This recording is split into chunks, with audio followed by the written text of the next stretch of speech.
Okay, so we're reacting to a video by Drawn Out called Bethesda Lost Fallout. This guy tends to be pretty funny, and it's a timely topic that I want to comment on. So let's get started.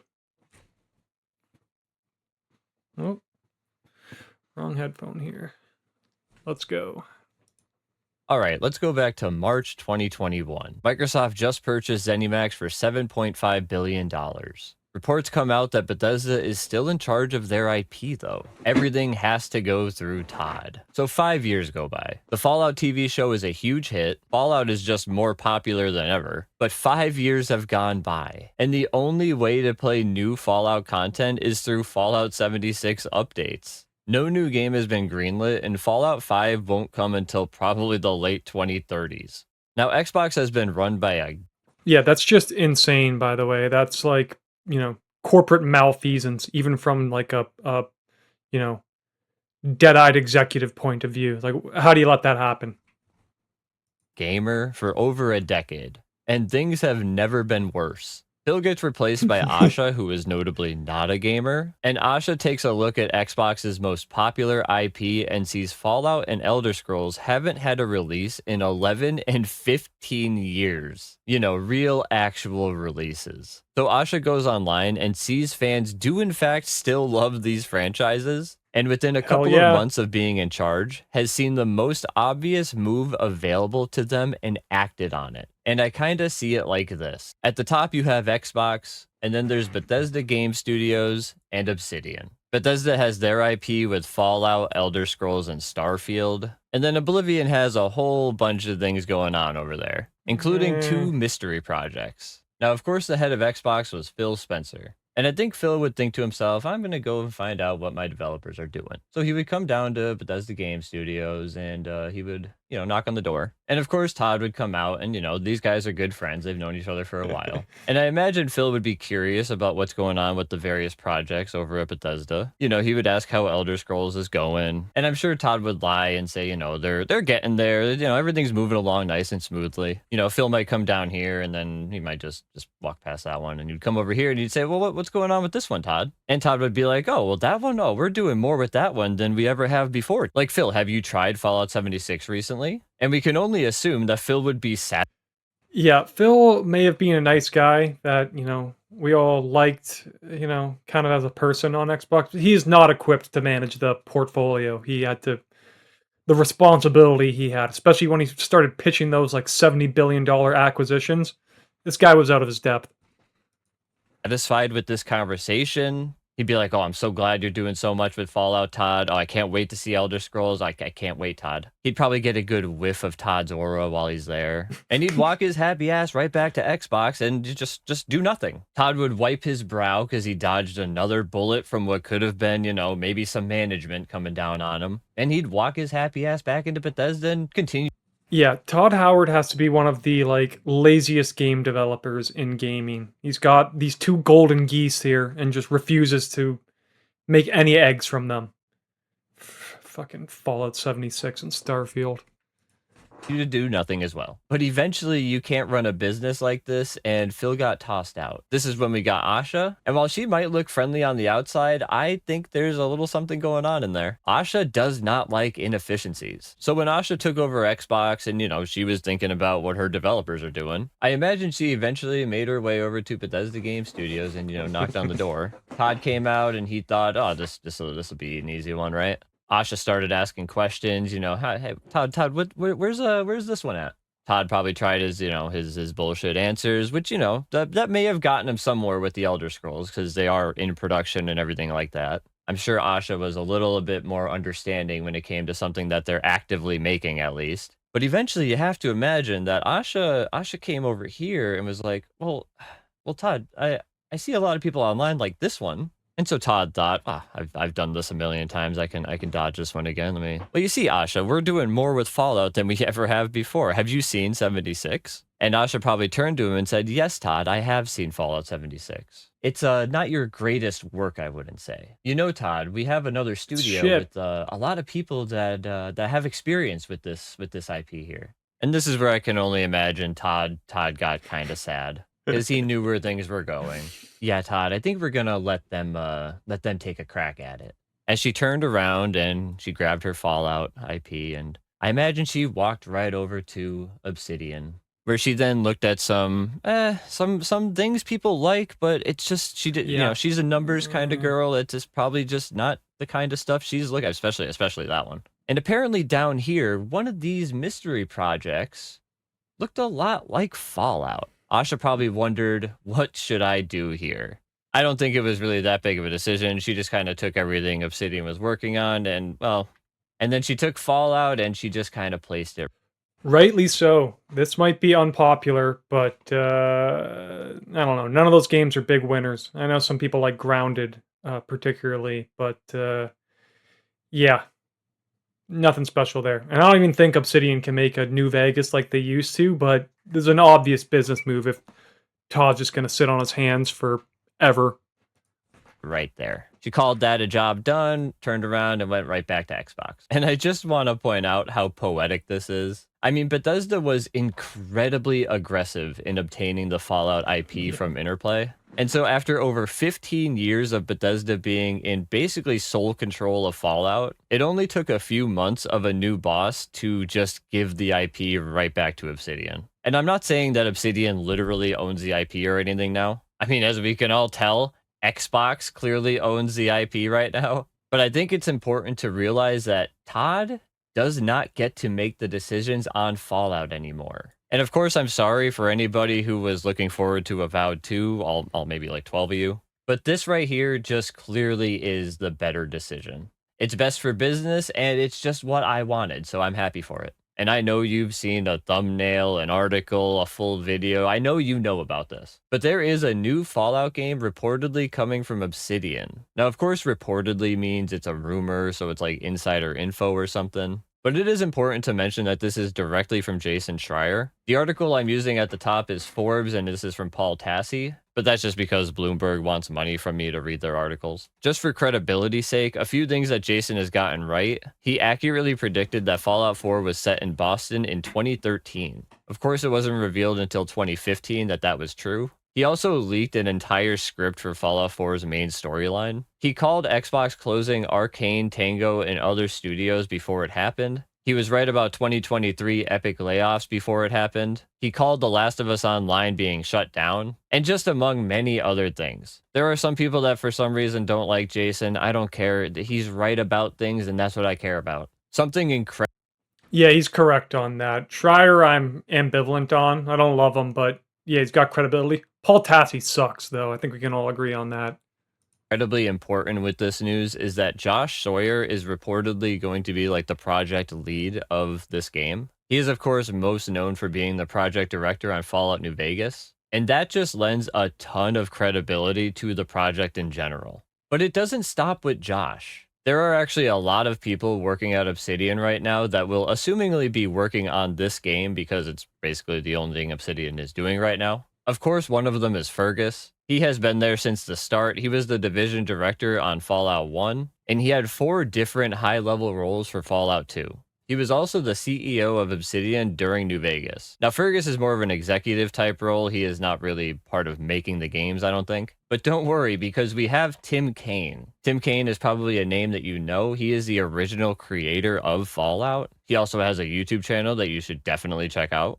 And for Fallout 1, he was the producer, lead programmer, and original game designer. And he also did original game design for Fallout 2. Now, Tim Kaine notably didn't work on New Vegas, so he is more of an OG Fallout type guy. I mean, the entire thing was his idea to begin with. And also along those lines, we have Leonard Boyarsky. He was the lead artist, art director, and also did original game design for Fallout 1. And he also did original game design for Fallout 2. Now, sort of a fun fact is that Leonard, Tremel Ray Isaac, and George Almond were basically the I just gotta say, I care less about the from a game design perspective of 1 and 2. I've played those games, but they're tough to get into. But from a like lore and world building perspective, yeah, more of those guys on the better. art team that created Vault Boy and all of the various cards and everything that were in the original Fallout games. And last but certainly not least, we have John Gonzalez, and he was the lead creative designer and writer for New Vegas. He is credited with many characters such as Mr. House, Yes Man, Benny, and many more. There are even more people at Obsidian that worked on the Nice. original Fallout games and on Fallout New Vegas. And sadly, we are missing Chris Avallone, who was incredibly important to Fallout 2 and New Vegas. But in spite of that, Yeah, Chris is the goat. He was the secret sauce to the great games going on at Obsidian. But whatever. I guess he got put off to pasture. we still have an amazing Fallout team here, and I really just can't wait to see what they do. Paul Tassie's article goes on to say, it seems like we are entering something of a common sense era for Xbox in terms of many major decisions being made, such as immediately reducing the absurd 50% price hike on Game Pass, which instantly lost the service millions of subscribers. And he goes on to point out why this was so common sense to do. He says Obsidian's Avowed underperformed, yet a sequel was greenlit anyway. And if we check the Steam charts, Yeah. we can see that it peaked at under 20K, which just isn't where you want to be, with a current player base of about 500. He points out that Obsidian is widely known for New Vegas, and that Bethesda was not slated to release a new mainline Fallout entry until well into the 2030s. 2030s. That's what I mean, man. Like that. This is just corporate malfeasance at this point. I don't know how you can let someone get away with this. God damn, man. Like you pay $7 billion for Bethesda and you don't do anything with them? Like, man, what kind of secrets do they have on Phil Spencer? And of course, the IP is more popular than ever thanks to the Amazon TV show. He goes on to say 2 plus 2 equals Obsidian should make a new Fallout game. This is probably a decision that should have been made years ago, as this will not come to pass until years from now. Even with Xbox trying to accelerate timelines on AAA games, it's still going to be a years-long wait. Anything less than 3 would be a miracle. The original development cycle on Fallout New Vegas was just 18 months, but that was in 2009. And 17 years later, boy, has the industry changed. And Paul is probably right about this. If I had to do a possible timeline, in 2010, the average dev cycle was about 3 to 4 years for a AAA game. New Vegas famously took 18 months. And that was, of course, using Bethesda's tools, and Obsidian at the time just kind of got shit done. Now, in 2026, the average dev cycle is about 5 to 6 years for a AAA game. So, in New Vegas terms, a new Fallout could take maybe 3 years. And to be honest, Obsidian still gets shit done. If there's one thing they can do, it's ship a fucking game. The article goes on to say at least one theory as to why Obsidian didn't start on a Fallout title at Xbox was the idea that perhaps Bethesda didn't want that. I want to point out that this is not a theory. Todd has said this multiple times publicly, even if not in those exact words. One that I remember is in 2018, he did an interview with The Guardian. This was after E3 2018, of course. And these article interviews are always weird. It doesn't really say what the question was. They just kind of go on about how Obsidian made New Vegas and this and that. So I can only assume the question was something like, would you ever let Obsidian make another Fallout game? And Todd's response is, I wouldn't say never. But now that our company is so big, it's always better to keep stuff internal. It becomes less likely, but I could never say never. I thought the Obsidian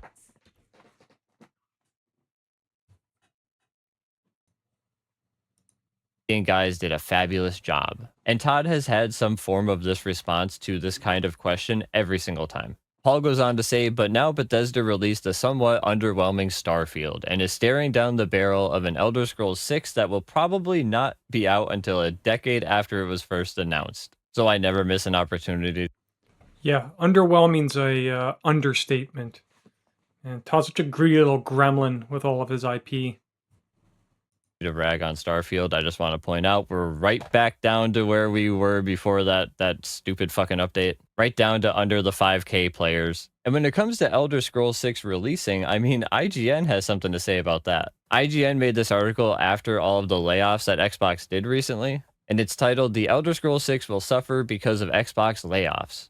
Bethesda staff say, fearing delays, crunch, and generational talent being replaced by contractors. The article goes on to say, speaking on conditions of anonymity, that's such a hard word to say. Current and former staff had told me that job losses across Bethesda Game Studio locations have removed more than 50 employees, including key high-performing people in the trenches, building the company's long-awaited Skyrim successor. This I don't feel they have any high-performing people left there. The brain trust behind Skyrim is already long gone. In turn, they say, has shattered morale, raised the risk of future development crunch, and increased the likelihood that the game's already far off completion date will be delayed. Fucking people. They also said we were already running a tight ship and are worried about this delaying the game. And I gotta push back on this a little bit. I know a lot of people they always think that like only the executives can be wrong. All of the little guys that work at the studio, they're probably all just hardworking individuals and blah, blah, blah, blah, blah. And I'm sure that that is true a lot of the time, but it isn't true all of the time. And in the case of Bethesda Game Studios, do you really see a company that has increased productivity with more employees? This picture shows just Bethesda Game Studios. This is a graph that has been passed around a lot, and it usually has a bunch of other studios that were helping Bethesda Game Studios, and they would be like layered on top of these other bars. I've gotten rid of those just to show you Bethesda Game Studios themselves. At the time of releasing Starfield, they were up to about 400 employees at just BGS. When they released Skyrim, they were at about 100. Skyrim came out 3 years after Fallout 3. Are we starting to notice something here? A dev team that is 4 times bigger than it was before is now apparently really struggling to make this fucking game. I'm sure a lot of that comes down to executive management and all of. Yeah, this is the story of modern games, man. They take twice as long to give you about half the quality of game. But you know, you can see every sweat drop on the character model skin. Totally worth it. That. But also, some people might just fucking suck at their job, and they might have to be fired. There is something at Bethesda that is incredibly inefficient. It's inefficient, and there is like no quality standard whatsoever. They need big changes over at Bethesda, and if this is something that has to happen, it just fucking has to happen. There are more developers who were speaking out, but they were apparently the previous lead quest designer at Bethesda for Fallout 76. And he tweeted, "In unfortunate news, I, along with many of my peers on Fallout 76, have been laid off as a part of the larger Xbox restructuring. I'm proud of my 7 years on the project and my time helping to lead quest design for the game. I have played the entire main quest line of Fallout 76 and even most of the side quests, and I don't think that you were good at your job. Do I feel bad on a human level? Sure, I don't want anybody to lose their job. But if you're bad at your job, it's time to get a new job." The article goes on to say it is likely that the studio may not have much leverage to protest something like this these days. Fallout is Xbox's. If it Awesome. That's what I like to hear. That for some reason you know, God knows why they had it, but that like unreasonable leverage they had on, you know, getting paid $7 billion and not putting out shit. I'm glad to see they don't have the leverage to protest that anymore. wants Obsidian to make a Fallout game so players can get their hands on one before 2035, it's going to do that. And yeah, yeah, that's what's going to happen. It was the common sense move 5 fucking years ago. And it took a former Instacart executive with no gaming experience to step in and within months make that decision. It shows me and it. Yeah, that Asha Sharma chick, she, may not be a gamer, and I don't think she's particularly technical. But one thing you can see from her resume is she knows how to climb the corporate ladder, which means she knows how to make cuts in a business. Let's just say that. Should show you that this could have been done from the start. So I do want to mention id Software real fast. id Software is a legendary team with decades of talent working together. They successfully rebooted Doom to the modern gaming era, and they were the exact thing that Asha wanted. In-house tech shared between studios. id Software did everything right. They made tech shared internally, they shipped profitable games regularly, they even co-developed Bethesda projects, and they did this all with about 185 people. They are now Not less bad. than 50. The remaining studio put out this statement. They said, "Thank you for all the support this week. While our studio was impacted, those changes were spread across teams. We still have the crew we need to build the games and tech we're known for. The team today is about the same size we were when making Doom 2016. We have always had a flat studio where everyone is a maker. and we will remain true to that philosophy moving forward. We are focused on supporting each other and the team members impacted. We're going to keep building great games and tech that have defined us for the past 35 years, and we're looking forward to seeing you at QuakeCon this August. And while it's a nice statement and everything, it just doesn't really do it for me. I feel like of all teams at Xbox, id might have been one of the few you should have absolutely left alone. But I guess only time will tell where that goes. But yeah, thanks for watching. Leave a like if you enjoyed. If you want to buy a mug, All right. Well, yeah, it really got, cut to the bone there. I'm not sure why, but what's become clear is Microsoft is fed up and they're done fucking around with all the incompetent game production.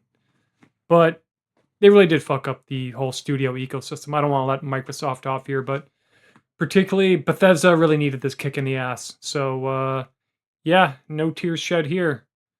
That's my thoughts on this. Drawn out, another great video. And yeah, catch you guys for the next one.